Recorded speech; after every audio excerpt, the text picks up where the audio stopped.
doing? Do you want to carry for a little bit? I mean, I would if I could.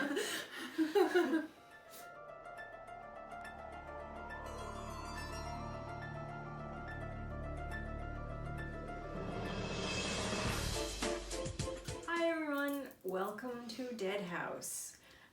Before we get into today's book for June 15th, we want to let you guys know that even though we've just come back from a brief hiatus, we're going to be on another hiatus. Unfortunately, life is one of those things that happens, and time that we had planned to use to film like ahead, I had gotten sick, and then I was better for literally 2 days, and then got very, very sick again, and had a bad fever and everything. So we were not able to film when we thought we would. No. And now it's about time for you to give birth. Yeah, we're getting really close now.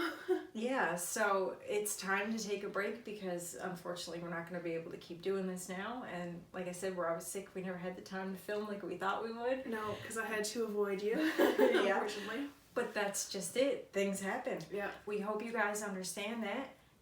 So after we finish Night of the Living Dummy 3, I do have at least one bonus video ready to go for June 30th. So there will still be a Goosebumps related video for then. And I'm going to do my best to put out bonus videos in between for as often as I can. I'm not 100% sure I can guarantee, 2 videos a month like it's been going, but I'm going to do my best to see what I can get out there for you guys so that there's at least content until we come back. And I'm going to try to get a short video up regarding my horror collection.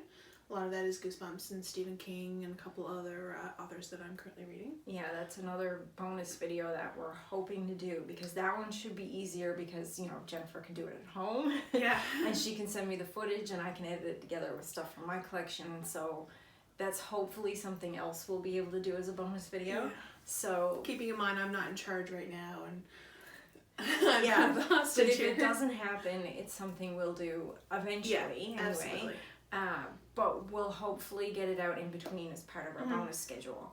The first bonus video that I actually do have ready to go is very much related to this book that we're going to do today. On the front it says there's Goosebumps trading cards inside.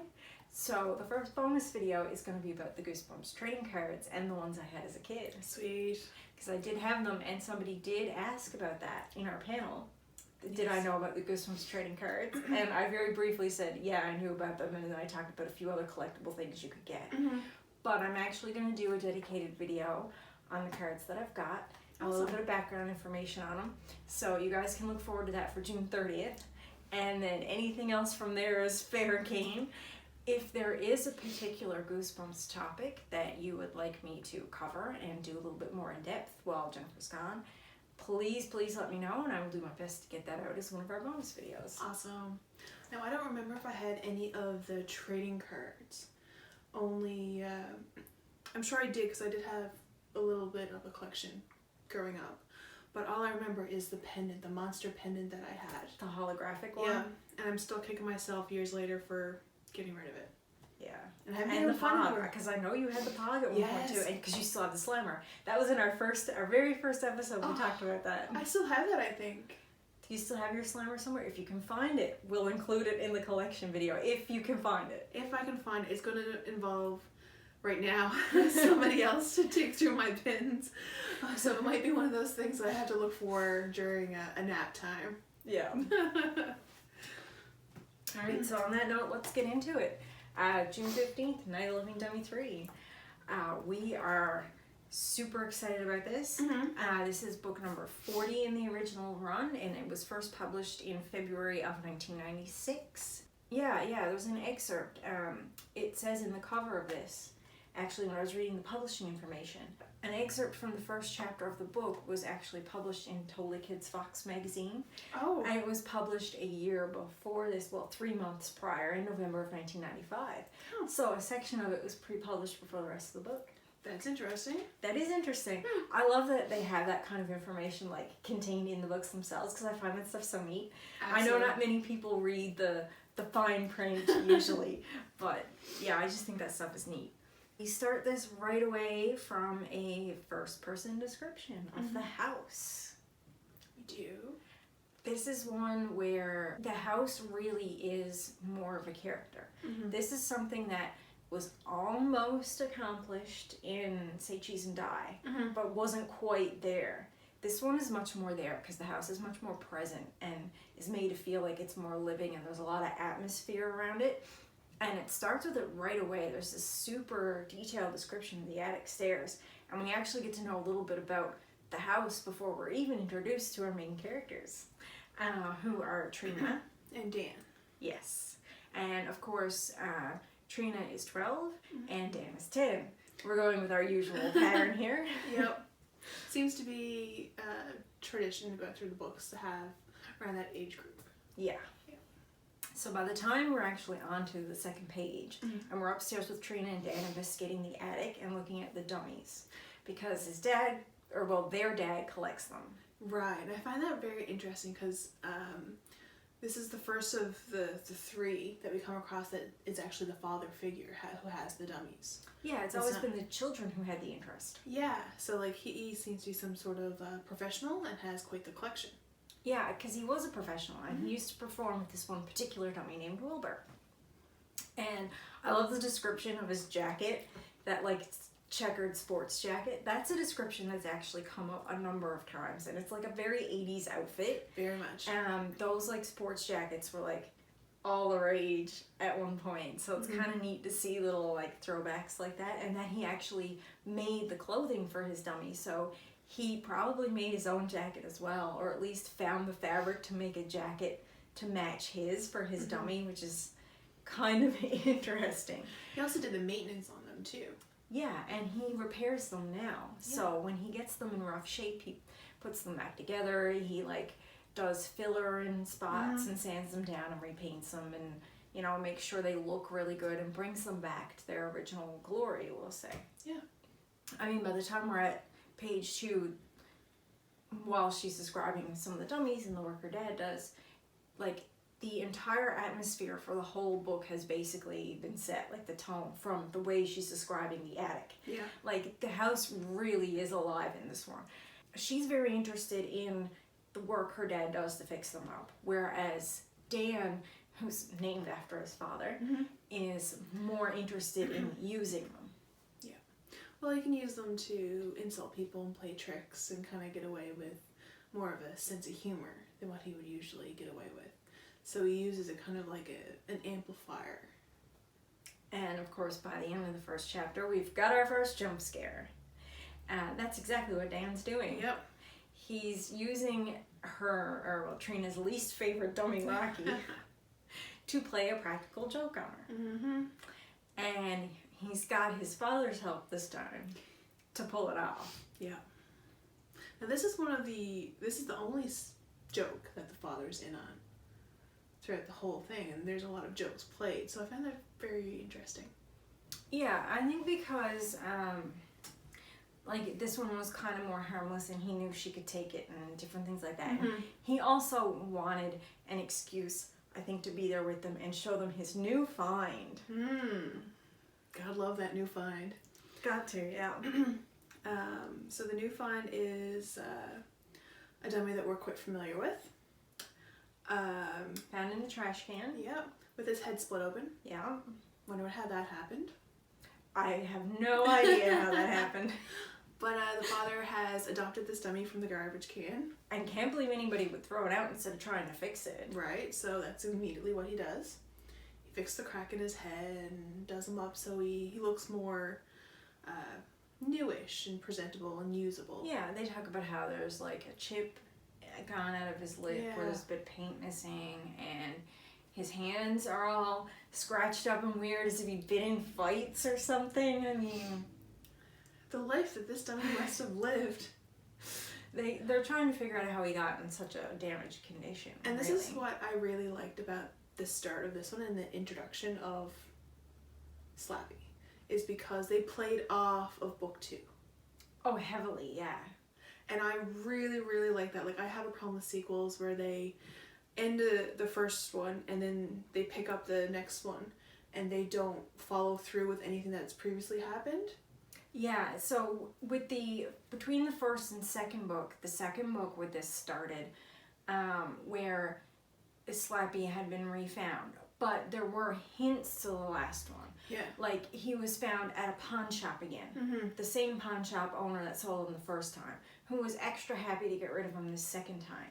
Yeah. So there was at least some link there. But it was a stronger one in this one. Yes. Yeah. But this link was like you said, it was thinner because you didn't know what actually happened in between for him to get the sandwich stuck in his head, and for him to get deactivated, and for him to end up back at the pawn shop. Mm-hmm. But at least there was like some kind of link. So with this one, it's actually a direct pickup. Like, he's walking home from work and he finds it in a trash bin. Yeah, I like it. So after the dummy has been fixed, or did you want to go on about the... No, you go ahead. Okay, the dad calls him Smiley, isn't it? Yeah, he gives him a new name, Smiley, because of his big grin.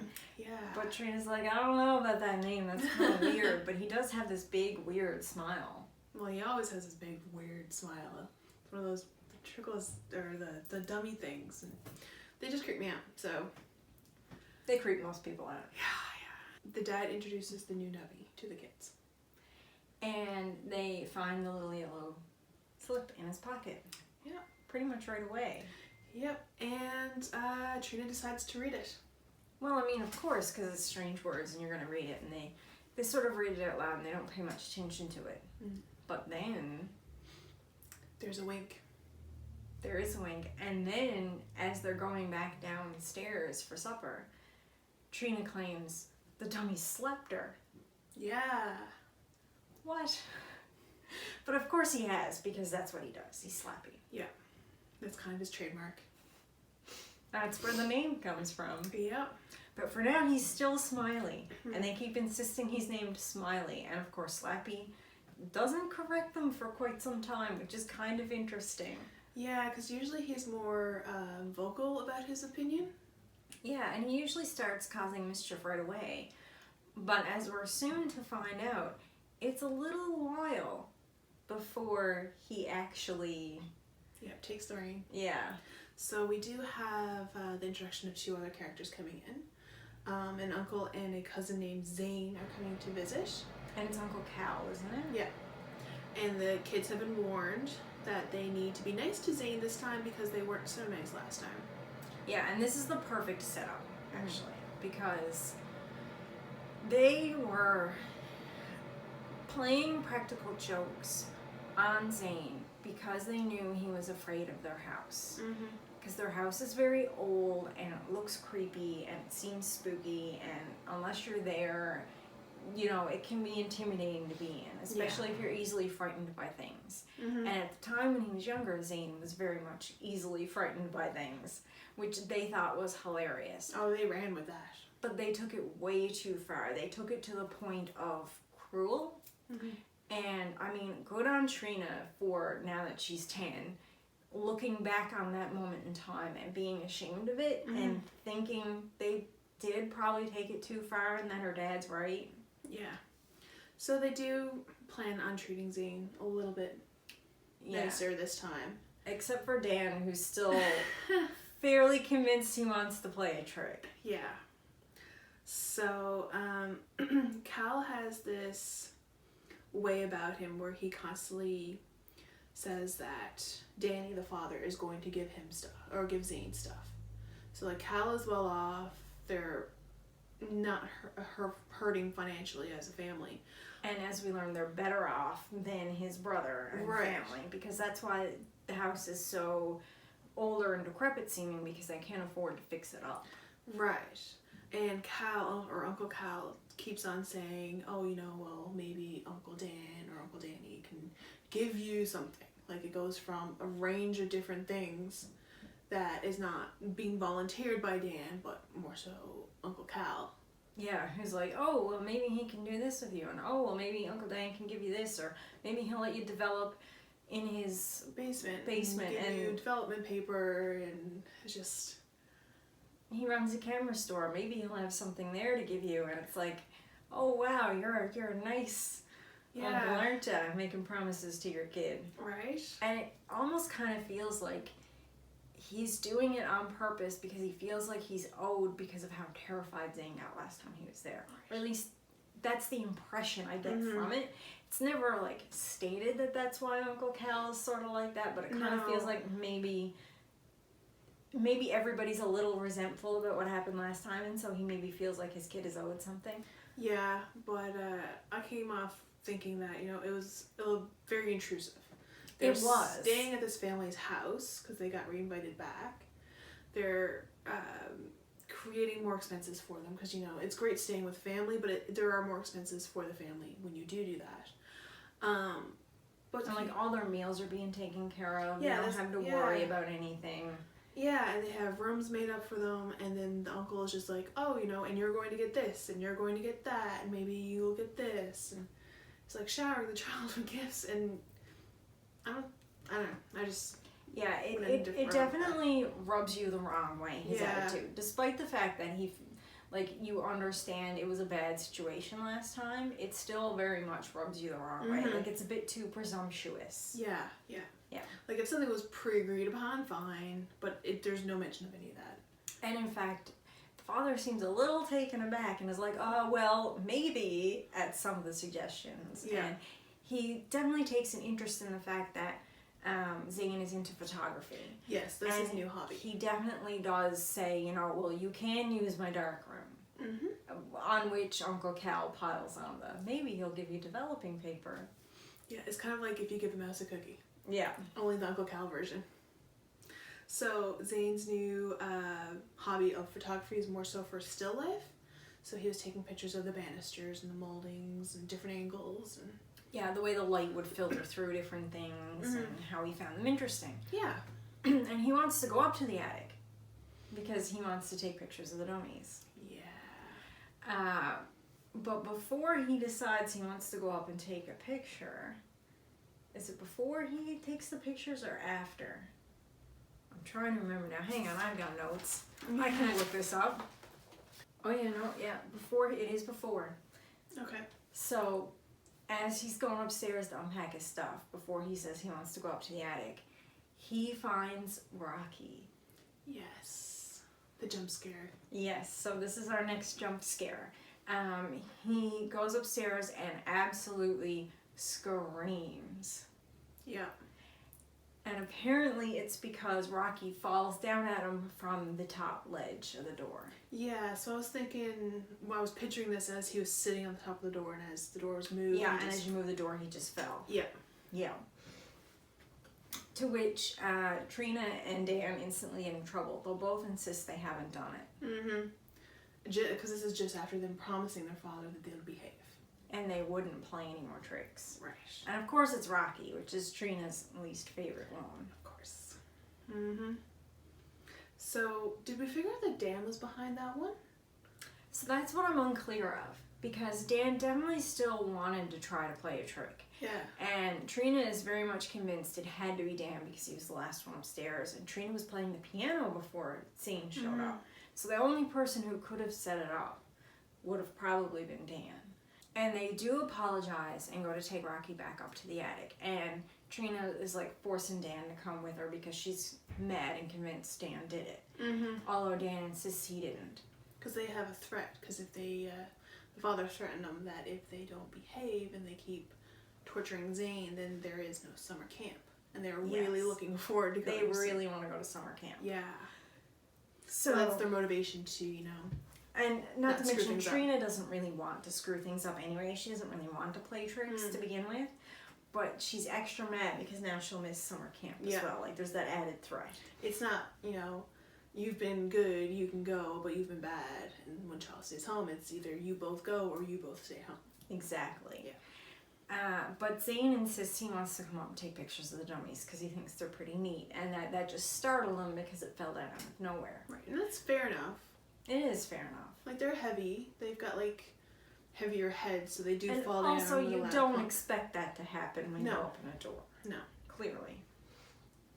So he goes up and he takes pictures of different dummies for a while. So when they're up in the attic, one of the other dummies while they're poking around and looking, the dummy named Arnie slaps Zane apparently. Right, and this is where I was a little bit confused because Arnie's not alive. No, but I did wonder. Was it? And this is what made me wonder, because when Trina read out the words, it was in the workshop section of the attic. Mm-hmm. And this attic actually makes sense as an attic. Yeah. It's not a room that's too big to be true. Right. Because as they state, the workshop is literally over to one corner of the attic, and it's just a table with some supplies. Mm-hmm. And it's very reasonable for an old attic.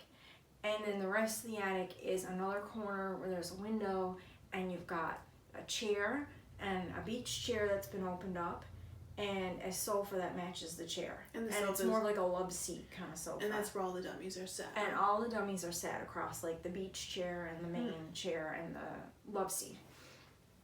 So it's not a huge attic. There's not a lot of space, but there is a little bit of space to move.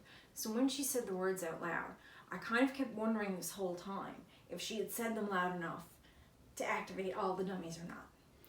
And would it activate all of them? But it would, because it worked for Mr. Wood and it worked for Dennis. Yeah, that's true too. Yep. I got you, okay. I see where you're going. So I kind of wondered at this point when Arnie made a movement if it was actually the dummy Arnie or not. And I was thinking he might be controlled by Slappy somehow. Right, now Slappy could have been doing it because Slappy is seated next to Arnie on the love seat. And Trina wonders if it wasn't Dan, because Dan was behind the sofa. And she figured, well, he could have been controlling it from behind. Yeah. So a couple theories. A few different theories, yeah. So Trina picks it up and tries to show him, like, it's just a dummy. It couldn't do anything. It's harmless. Yeah, when their mom calls out that it's time for lunch. And when she lays him down hastily and makes a point of saying that he knocks into Slappy, the other dummy that's sitting next to him. And like they kind of topple a little bit on the love seat. Yeah. We cut to after lunch and it's night. We do. Setting the scene. And Trina hears a whispering. And it keeps happening until finally she wakes up in a little bit of a panic. But it's just Zane. He says he can hear sounds from upstairs. Yeah, the attic. Like people are talking and arguing. And this kind of sets Trina off because she thinks Dan's playing a joke again. Yeah, and she says, well, it's either Dan playing a joke or it's just the old sounds this house make.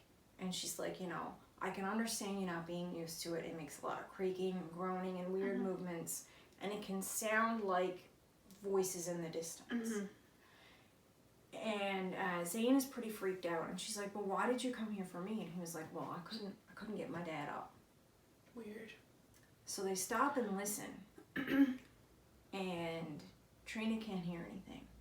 And she's like, it must have been your imagination. And he was like, well, I'm freaked out now. And it helps if I go get a bowl of cereal. Yeah.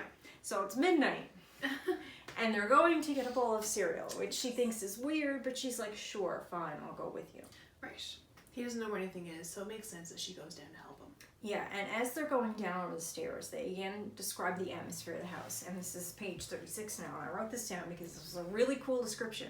So just to like really show you how alive and animated they make this house seem, it says, in the dim light, our old furniture rose up like ghosts around the room. Like, it's a really, really great description on top of all the other building of descriptions of different things around the house and how it sounds like it's making noises and moving and shadows and like to say that about like the furniture at night as if they're like ghosts, like as if everything in there at one point was alive or is at least animated. Yeah. It's very, very good. It is very well done. Especially for Zane. For him to see that after he's been already freaked out, like your imagination's just going. Yeah. So they're both like a little, and that's Trina like saying that description, right? But so you're sort of getting the idea these kids are both like still very freaked out. Yeah. And that's when we get our next jump scare.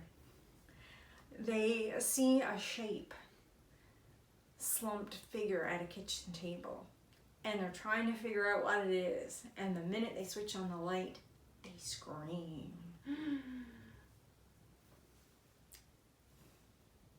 It was Rocky. It was. He was just sitting there slumped over at the kitchen table, as if like posed for a photo or something. And the dummies appearing in the kitchen at the table is a motif that's happened throughout them all.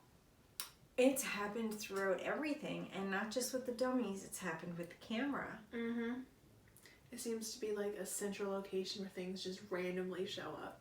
Yeah, and I think that's done on purpose because in a family in your house, the kitchen is usually the heart of the house, right? Like, because that's where you have your family meals. Mm-hmm. That's where you cook. That's where you spend your time together. Like, at the end of the day, no matter what else you're doing, you tend to come together as a family to have your meal. And so the kitchen table is like a central location. Yeah. Yeah. And so to keep having things, especially creepy things like this, show up at kitchen tables, I think is sort of a commentary on, you know, something scary happening within the house to the family. Mm-hmm. Like, you know, it's at the core of what's going on. Yeah, definitely. So now she's well and truly pissed. Mm-hmm. Because she's convinced this is Dan taking things too far. Yeah, because she knows that she didn't do it. And Zane wouldn't do it. Yeah, because he's too much of a scaredy cat. Right. And he was just as frightened as she was when the light was turned on. And who was going to set it up? Right. So she figures Dan did it before he went to bed. She figured he was upstairs waiting to hear them scream. Mm-hmm. So Zane says he's tired. And he's too, like, freaked out after that. And he's really tired now. So he's like, forget the cereal, I'm going to bed. Yeah, he's done. And she stalks off to Dan's room. And Dan is solid. Like, absolutely out. Mm-hmm. And she kept, like, whispering at him and, like, talking to him and trying to wake him, and she could not wake him up. No, he was, like, in deep sleep. So she decides to go back to bed. The only thing is, the scream woke up somebody else in the house. Not Dan Jr., Dan Sr. And he's not happy. No. No. He comes into the room when he can't find them in bed and is like, what the heck? So this is like strike 2 now with the dummies, scaring Zane. Yes. And he turns on the light and it wakes up Dan, and he thinks they're in the room together. They've obviously plotted it together. Mm-hmm. They both say it wasn't them. Yeah. He's like, I don't care who it is, this is going upstairs. If I ever see it again, that's it. Like, nothing. No summer camp, you're done. Like, you're grounded forever, basically. The threat has been made. Yeah. Yeah. So he goes back upstairs, and again, it describes how they can hear him going up over the attic to bring back Rocky. It's really neat that they keep adding in the sounds and different things from the house. The creaks and, yeah. It's the next morning. And, of course, Trina's in bed plotting how she's going to make Dan understand he can't keep pulling these tricks. Because she doesn't really want to miss summer camp. They're really looking forward to it. I think this is the first time that they've both been able to go. Yeah. So they're really looking forward to it, and to be this excited and have it taken away because they're too busy playing jokes is not something they want to risk. No. So she's up extra early because she's like, I'm going to get up and get ready, because she hadn't slept as well and her mind was really active. So she gets up and she gets ready super early, and she comes down to the kitchen table and she's like, I'm going to be up before everybody and I'm going to get this out of the way with Dan before anything else happens. Yeah. When she sees Rocky at the kitchen table again. So, how did he get there the second time? It doesn't really go into it. It doesn't say at all. It's just he's back. Yeah. And she was like, well, dang it, I need to get him out of the way before Mom or Dad see it, or we're in serious trouble. She runs back up to the attic and gets it up there, and she's like, whew, just did it in time. On her way back down, she runs into Dan. And she's very upset. And she's like, you know, you have to stop doing this. She's like, we're going to have to hang out with Zane now, like, all day today and make this up to him because of last night. Mm-hmm. And Dan's like, fine. I didn't do it, but whatever. We'll be nice to him. So they spend the entire day indoors, even though it's this gorgeous day. And they're very lamenting the fact that it's one of the first few beautiful days they've had because it's getting close to summer. And they want to get out, but yet Zane wants to take pictures of moldings. Oh, yeah. And they're like, finding ladders for him and like moving step stools, and he's like clicking away until he runs out of film. Which is a really odd interest for like a 12-year-old. I mean, not that odd, because like I used to be fascinated by like the way light would hit certain things and different stuff like that, but like I was always drawing things, so I guess it's the same way, right? Yeah, I guess so. But, like, on a nice enough day, you'd want to be outdoors, right? Yeah, and, like, the two kids are, like, suffering through Zane's interest. Yeah. But they're very good to him, and they keep talking to him about his interest. And, you know, when he runs out of film, Trina's like, well, you know, Dad said you could develop. Let's go down the basement and we'll develop it. And, you know, Dan is like, oh, cool, I've never seen that before, even though he has. And he's asking Zane about the processes they're developing them and all this stuff, and like being very interested and super nice. And as the pictures develop, the first few pictures on the roll are up close portrait shots of Rocky. Yeah, and Zane is not happy. No, he's like freaking out. He's like, how did this happen? This wasted so much film. Like, you know, the rest of it were the shots he took, but the first few were all just these weird up close portrait shots of Rocky. Yeah, and he acted really confused about this, and the kids were like... he was like super surprised and upset. Mm-hmm. And so Trina is now at her complete wit's end. Yeah. And she goes up to the attic and like mockingly interviews the dummies and is like, who could be doing this? Which one of you? Come on now, tell me who saw it. It's Dan, isn't it? You know. But this is also the first hint of them putting stuff together as well. It is. And as they're there, as Trina's there, she hears a voice, a raspy little voice that starts to insult her. And she's sure she sees Slappy move. Mm-hmm. But right after you hear the noises, somebody jumps up from behind the sofa, and it's Dan. And of course, Slappy stops talking. Yeah. So she automatically thinks that Dan is doing the talking. Right, and they get into a big argument. Mm-hmm. And they start shoving each other, and Dan is trying to explain to her as they're, you know, fighting and pushing each other, and she pushes him onto Slappy and them, and she's sure she sees Slappy grin because she's pushed Dan into the sofa.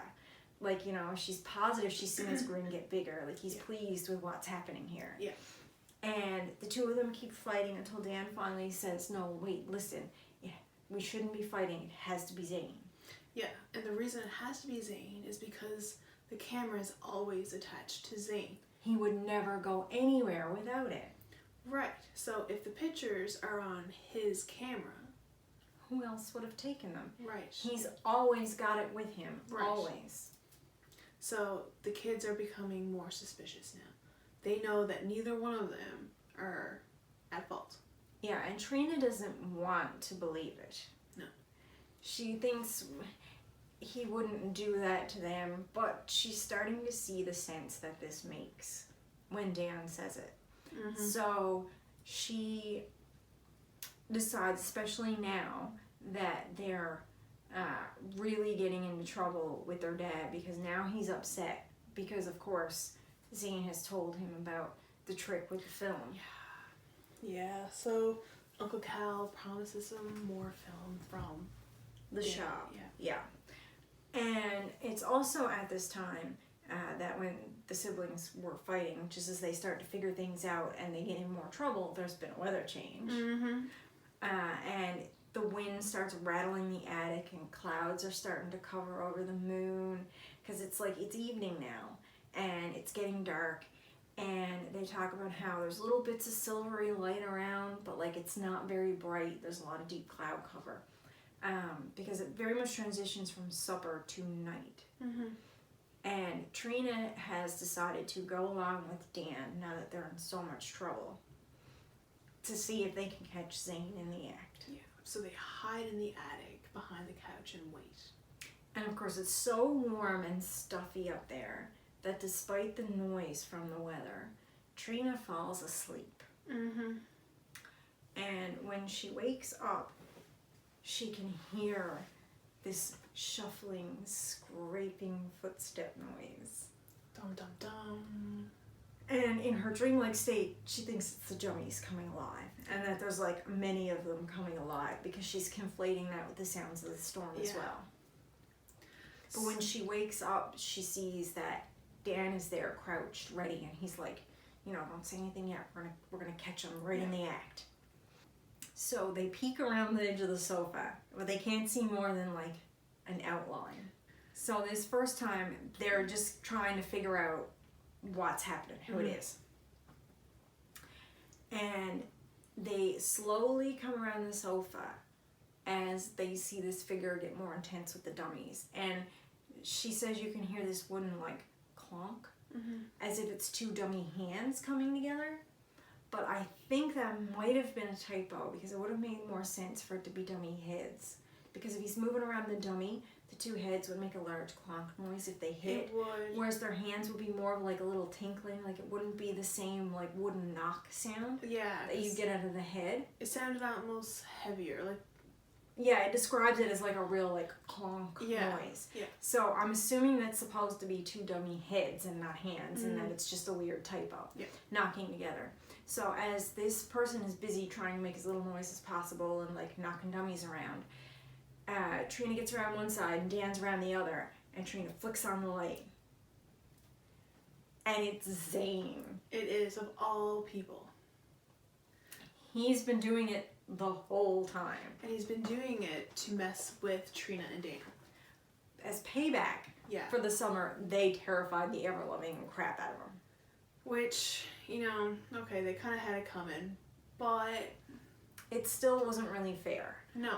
But they get into a slight argument about it, and which ends in a tickle fight. Weird. Yeah. But they all agree that, you know, and they seem relieved and like nervous laughter, and they all agree that, okay, they're even now. It's a truce. Yeah. Zane has terrified them completely. And almost got them in trouble. Well, got them in trouble, but almost got them in a lot of trouble. A lot more trouble, yeah. And of course, you know, Trina says they probably had it coming.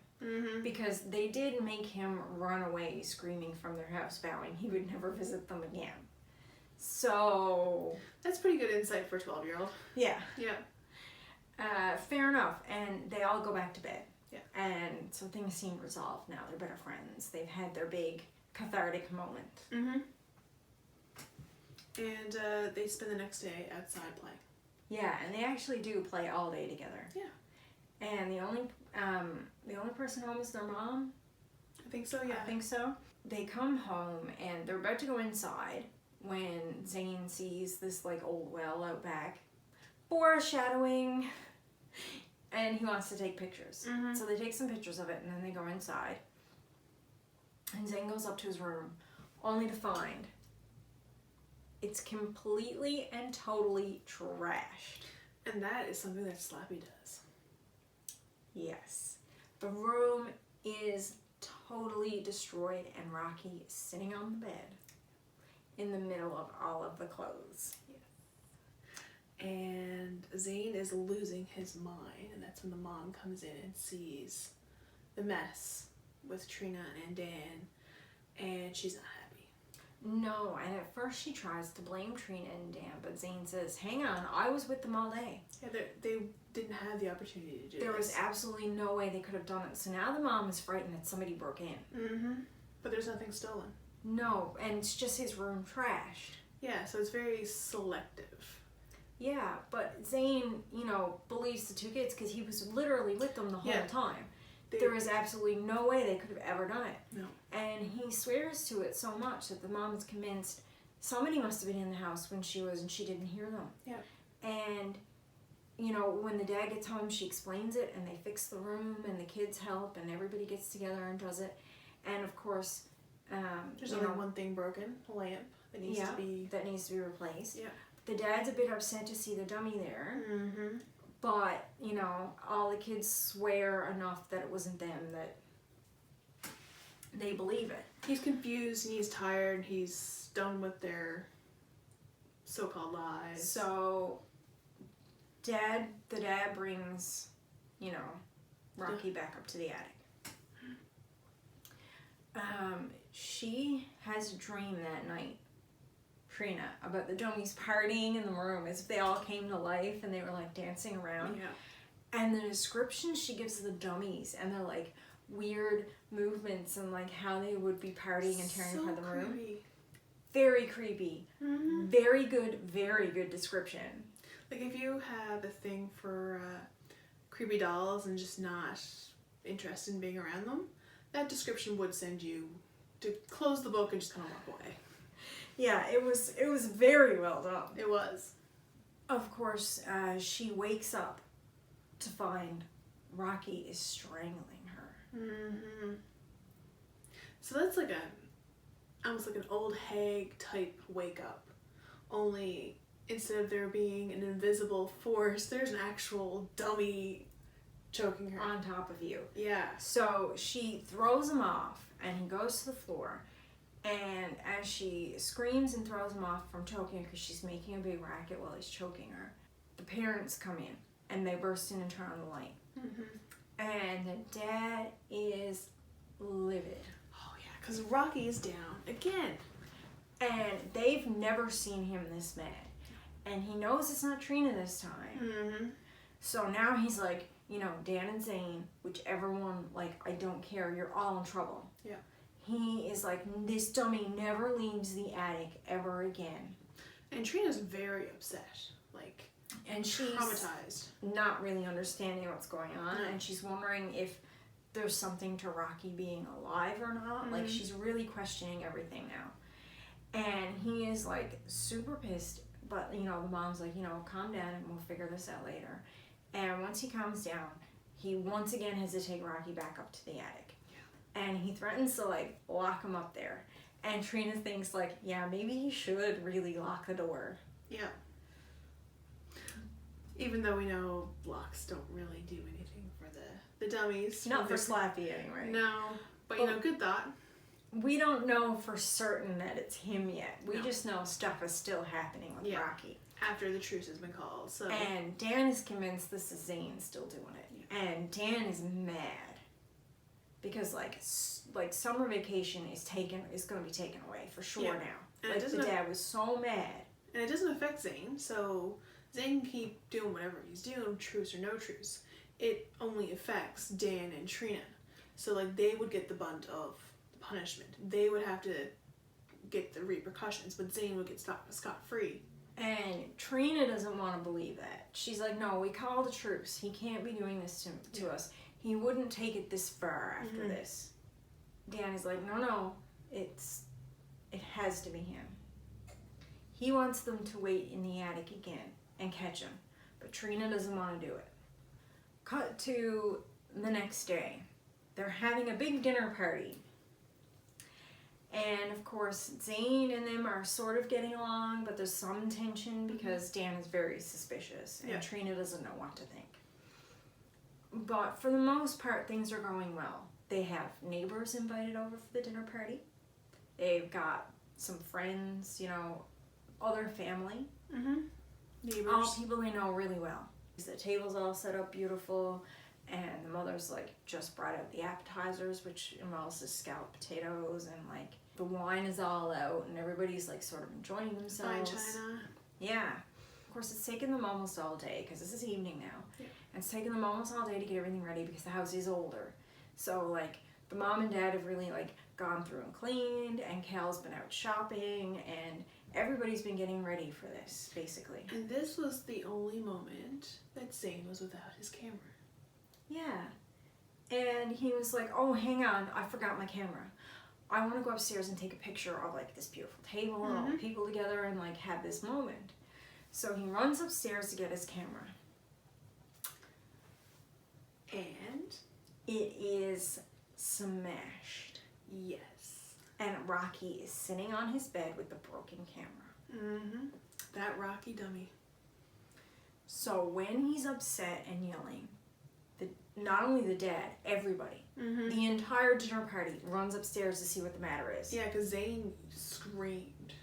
Yeah, but like he screamed in a way that was heart-wrenching. Yeah, like genuinely heart-wrenching. Yeah. And he is so pissed that he runs away.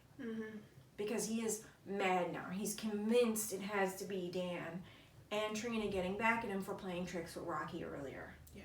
So he thinks that they're not holding up their side of the truth now. Exactly. So he runs off. And Trina and Dan are at the front of the party right behind their father, along with their mother, and everybody else is crowded around the door with them. And the dad is starting to go off. And he's like, this is truly a sick act. Like, this was something super horrible, the destruction of somebody else's property, and not only that, a prized possession. And it's above and beyond what the other menacing acts that they've been doing. Like, the other stuff was kind of harmless, and it wasn't Pranky. Yeah, but this is actually, like, damage. Yes. And deliberate damage to something you knew somebody else really, truly loved and cared about. Yeah. And so he's like, you know, whatever's going on now, like, this is it, this is done. The I line don't has care. been drawn. There's no summer camp. Yeah. This is over. Like, this is truly the worst thing, and you are going to make it up to him. And as he's giving his big speech, and he's, like, super red and angry, and, like, you know, a couple of the party guests try to make light of the situation, and, like, the dad will have none of it. Like, this is it now. Yeah. And they hear this huge crashing. Down in the dining room. And when they go downstairs, chairs are overturned. There's scalloped potatoes all over the walls. The wine is spilled over the tablecloths everywhere. China's broken.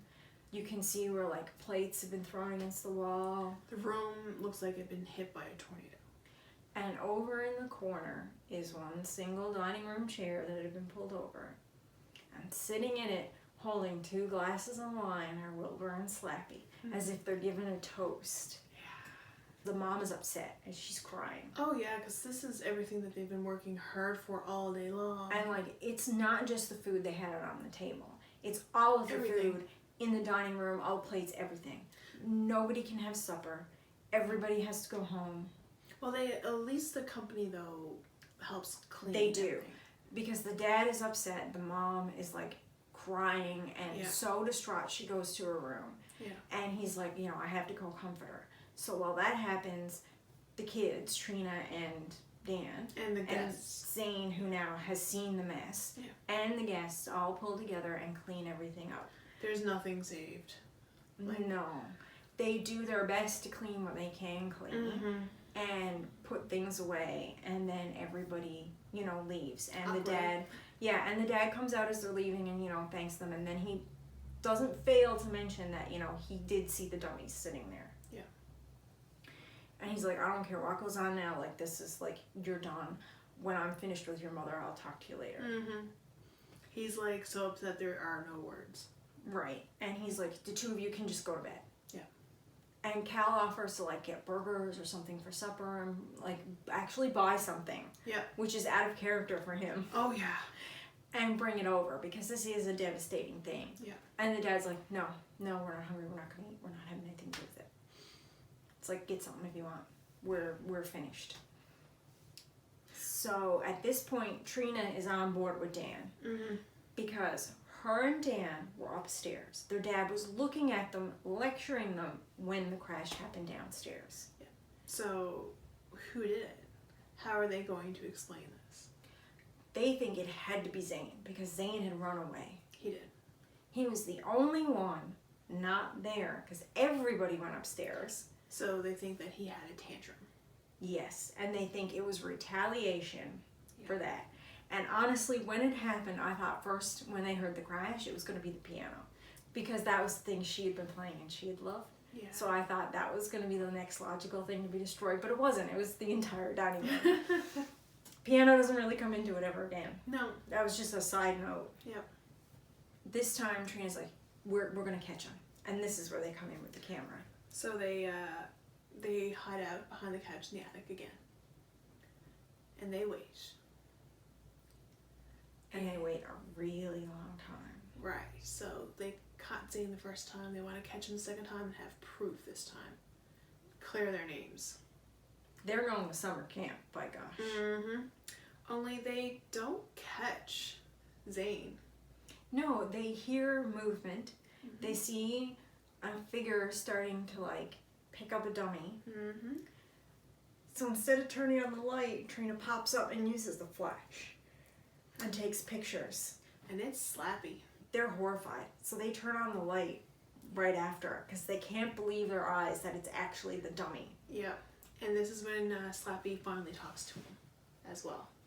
And he finally says, listen, you guys are going to be my slaves. And they're like, was it you moving Rocky around the whole time? And he was like, you don't think this bag of kindling could do it himself, do you? So this blew my whole theory that the dummies were alive. Yeah. Completely blew my whole theory out of the water. Because he's admitted, like... He's taking credit. Yeah, he's done it all. Yeah. So it was obviously him that made Arnie slap Zane. Mm-hmm. That wasn't either of the kids. That was his mischief. Yeah. He's been the one moving Rocky around, moving Wilbur, destroying the room while everybody was downstairs having dinner, destroying the camera. And then when everybody went upstairs, he trashed the dining room. He did not like the truce that the kids made. No, he had stayed mostly dormant, other than the odd insult and slap and whatever to cause mischief. Well, they're doing a good enough job being at each other's throats because anyway. Zane was doing his work for him. Yeah. Zane was making them start to believe, or at least Trina, that the dummies were alive, Mm-hmm. which is what he wants. So he just sat back and let things kind of unfold as they will. Because once they were terrorized enough, the idea was he would take credit for it and make them his slaves. And he would say, you know, this stuff will keep happening, same old threat, unless you agree to obey me. And because of the truce, he had to take things into his own hands and completely terrorize all of them himself. And now he makes the threat and is like, I'm going to keep doing this until you agree to be my slaves. Mm-hmm. So they have a big fight with him. Yes. And during the fight, the camera's knocked out of her hands across the room. Yeah. And, like, it really describes it as such a drag-out struggle. And, like, Dan's involved, and, you know, they're trying to get control of him. They're grabbing arms and legs. And then the dad comes upstairs. Mm-hmm. And it's just when they've got his legs tied that the dad comes upstairs. And he, of course, dummy goes limp. Yeah. And he doesn't want to believe it. And he's like, no, I don't care what you guys are planning or doing. You cannot expect me to leave. And Trina's like, we have proof. We have proof that Slappy's behind this. And that's when they look at the camera, or she goes to get the camera. And notices the back has popped open. Yeah. So, in our way back machine. We explained film. But the book has actually done a pretty good job of explaining film. Yeah. So, when it's exposed to light, it ruins. And this is like the second or third time that's been mentioned, because they have been talking about developing photos and the need for a dark room and all that stuff. So because the back of the camera's popped open, its light has gotten in. It ruined the whole roll of film. Yeah. Yeah. So all their photography skills of jumping out and trying to catch Slappy or Zane in the act are... They're gone. Yeah. It was all for nothing. Yeah. And we're almost at the end of the book now. Mm-hmm. So it's like kind of weird that this is the first time we're really having any confrontation with Slappy. Right? Because he's usually... He's usually well in the mix by now. Yeah, yeah. I've done this all wrong. Let's go back. Okay. Before the frying pan. Yes. Okay. So after the dad goes downstairs in the middle of the night, and they have their next fight with Slappy, Trina ties his legs. They get a kerchief stuck in his mouth, so they've got him contained, so he's not making any more noise. And they carry him out of the house. Yes. To the backyard. Here's where the well comes in. Yeah. They decide they're going to throw him down the well. It's deep. They've proven that it was deep. they dropped a rock in it earlier and Yeah. waited to hear it splash when they were looking at it with Zane a few days ago. So they drop Slappy into the well. And they wait to hear the splash. Mm-hmm. And they're like, he's tied up. There's no way. He's getting out. Yeah, that's it now. He's done. And then the next morning, the dad's still furious, looking for his frying pan. And Slappy is once again on the kitchen table, wet and dirty. Yeah. And the dad's like, how did he get here? Why is he in this state? And then he's just like, you know what? I don't care. Yeah. I don't want to talk to you. I'm looking for my frying pan. Get rid of it. Yeah. Put it back where it goes. So they bring him back into the attic. And they have another struggle. Yeah. And Trina thinks, okay, well, the words brought him to life. Maybe they'll take him back. So they fight for the paper in his pocket. Mm-hmm. And, of course, he knocks Trina out for a bit. And there's such a big struggle that at one point when Trina tackles him, Dan gets in around the top and manages to get the paper. Mm-hmm. And because he has it and he's in such a panic, he just screams the words, like, really loud. And, of course, the parents are gone at this point. Yeah. Because they've gone out to go shopping or something. It says they went shopping. Okay. So I believe this is, like, after breakfast because they're trying to just... Yes, it is. It's after breakfast.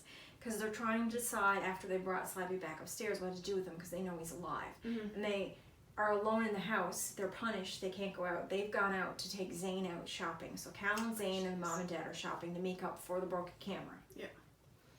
And they're home and they have to clean up the dummy.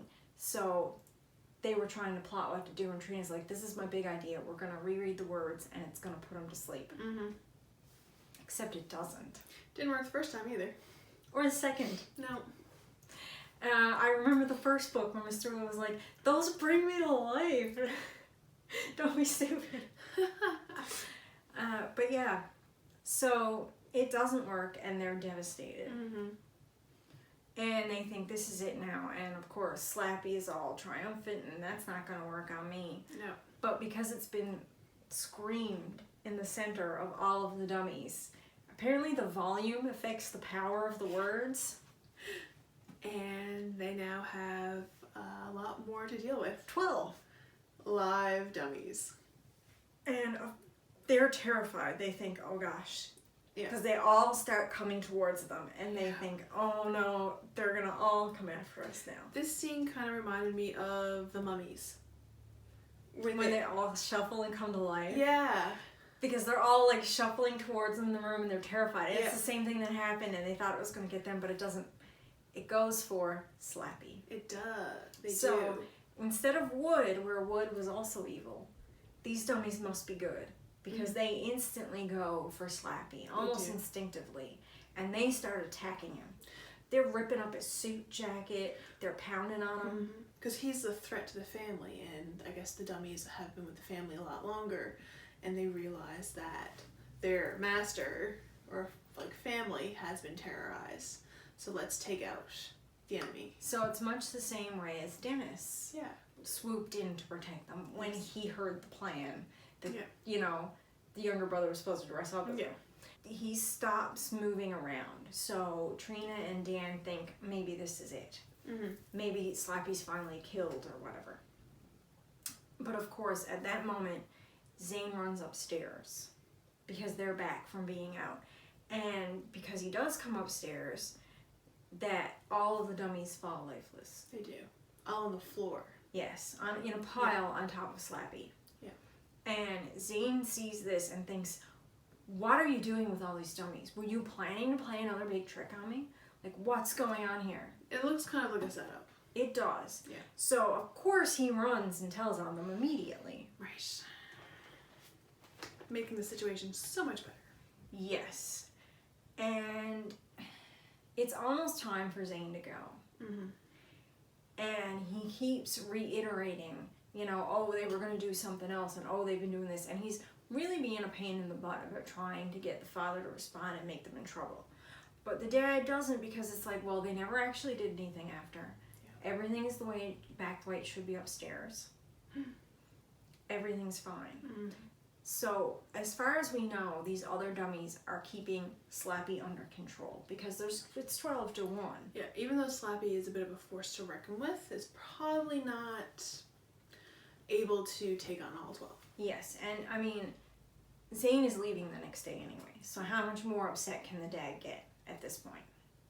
So it's the next day and they're saying their goodbyes. And Danny asks Zane if he would like a camera for his birthday because he's going to try to replace the one that Yes, and this is like Father Danny Sr. Yeah. And he's like, I could do that for you because like they can't afford it right now, but he's like, I could send you that for your birthday because that wasn't fair. Yeah, and it's something that was actually destroyed that he came in with that wasn't destroyed. So like it got destroyed at his house and Danny's thinking it was his kids that did it. So it's the least they can do. But he decides that he has another interest. Yeah, he's like, I'm not into it anymore. I don't care as much for photography. And I don't know that it's really the case. I think what he's trying to do now is suck up to his uncle. Because, and it comes off very cheesy and a little smarmy that way. He is shining his halo. Yeah. Yeah. He's like, I'm interested in ventriloquism now. I wouldn't mind having a dummy. And this is the perfect setup for the ending of this book. It is. I love it. And the dad's like, oh, well, that I can do for you right now. He's like, Trina, go to the attic and get one. And a nice one. Yeah, he's like, don't give him one of the old ones. It's too old. Get him one of the nicer, newer ones. And that way he can practice. And he's like, I'll do this to replace your camera, and I can do this now.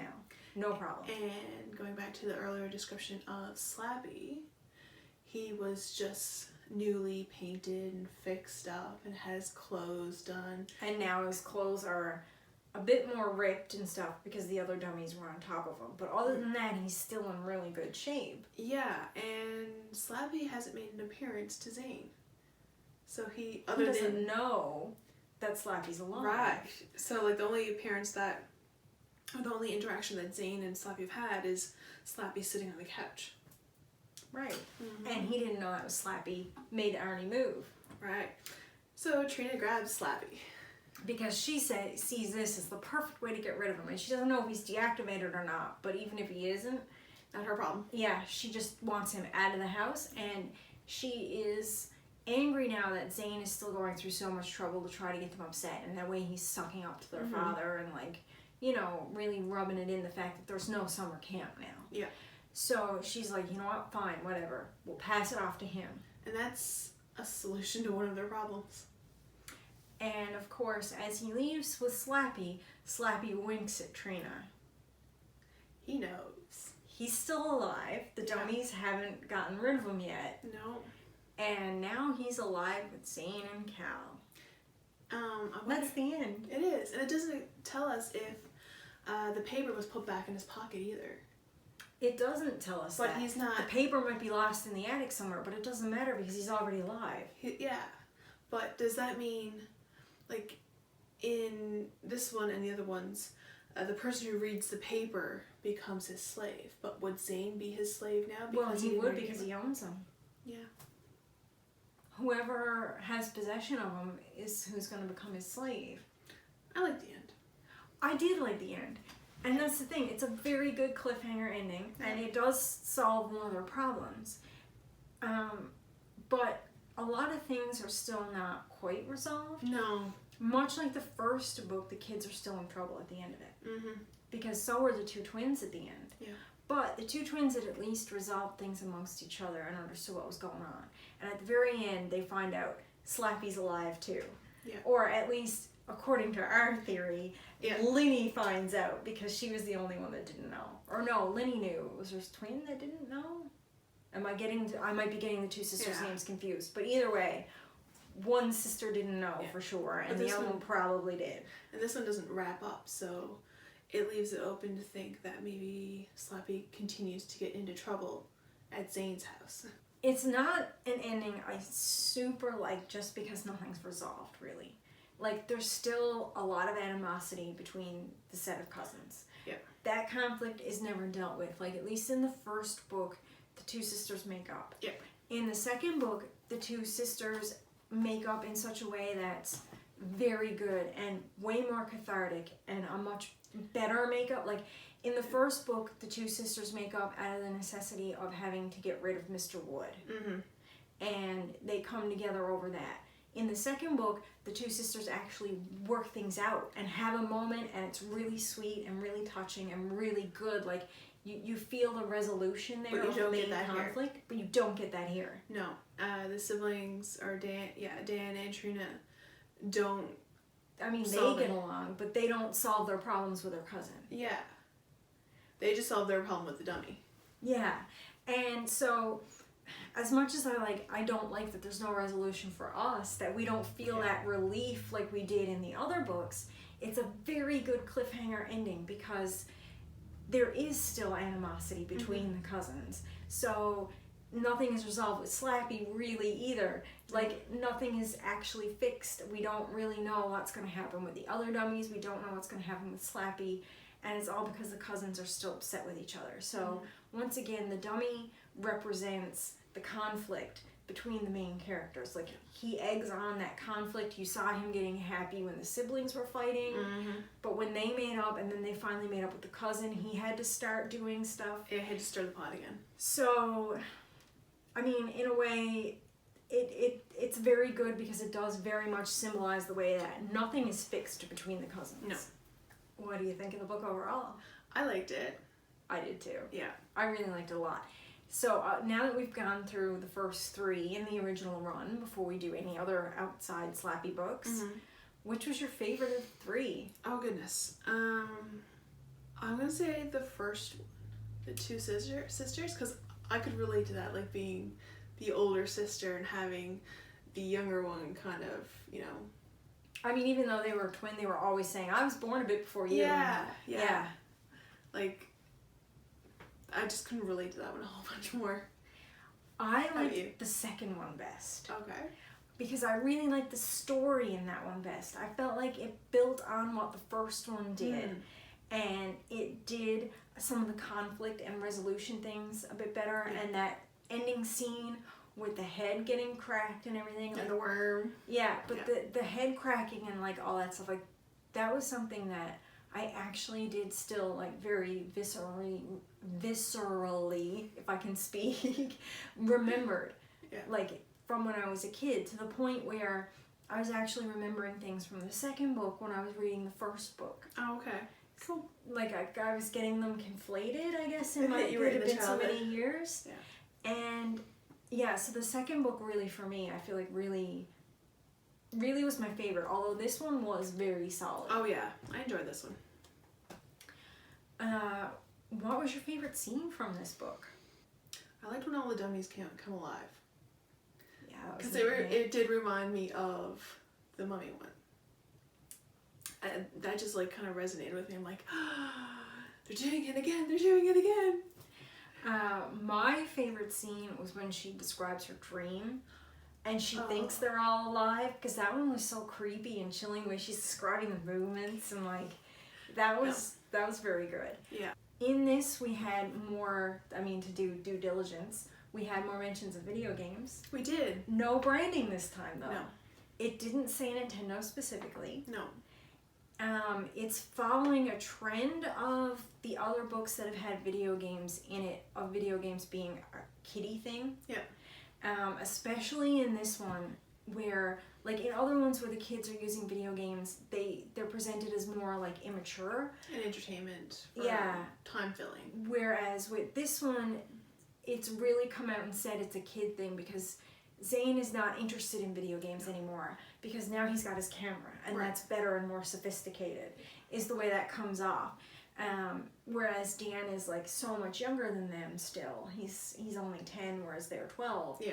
And so it's presented as very much like it's video games are a thing for a young kid to still be into. I mean, definitely not, as we've learned over the years. But in the 90s especially, when this was written, it was seen as a thing for kids. Yeah. And it was not realized that it would become such a big thing for adults as well, and, like, even more so catered towards adults than children. All those 90s kids who played video games grew up, and they continue to play video games. Right, and so the audience for video games became different and more adult. Whereas you know, a lot of people that grew up with video games in the 60s and 70s, it was Atari. Yeah. And it really was a kid's thing. And so they really have a different view of video games There's than no the next character generation. depth and storylines, and there's just, you know, the two things. It You was hit a the ball back different- and forth. Yeah, and it was a different era of gaming. And so it was very much seen, because it was so limited, as a kid's thing. Yeah.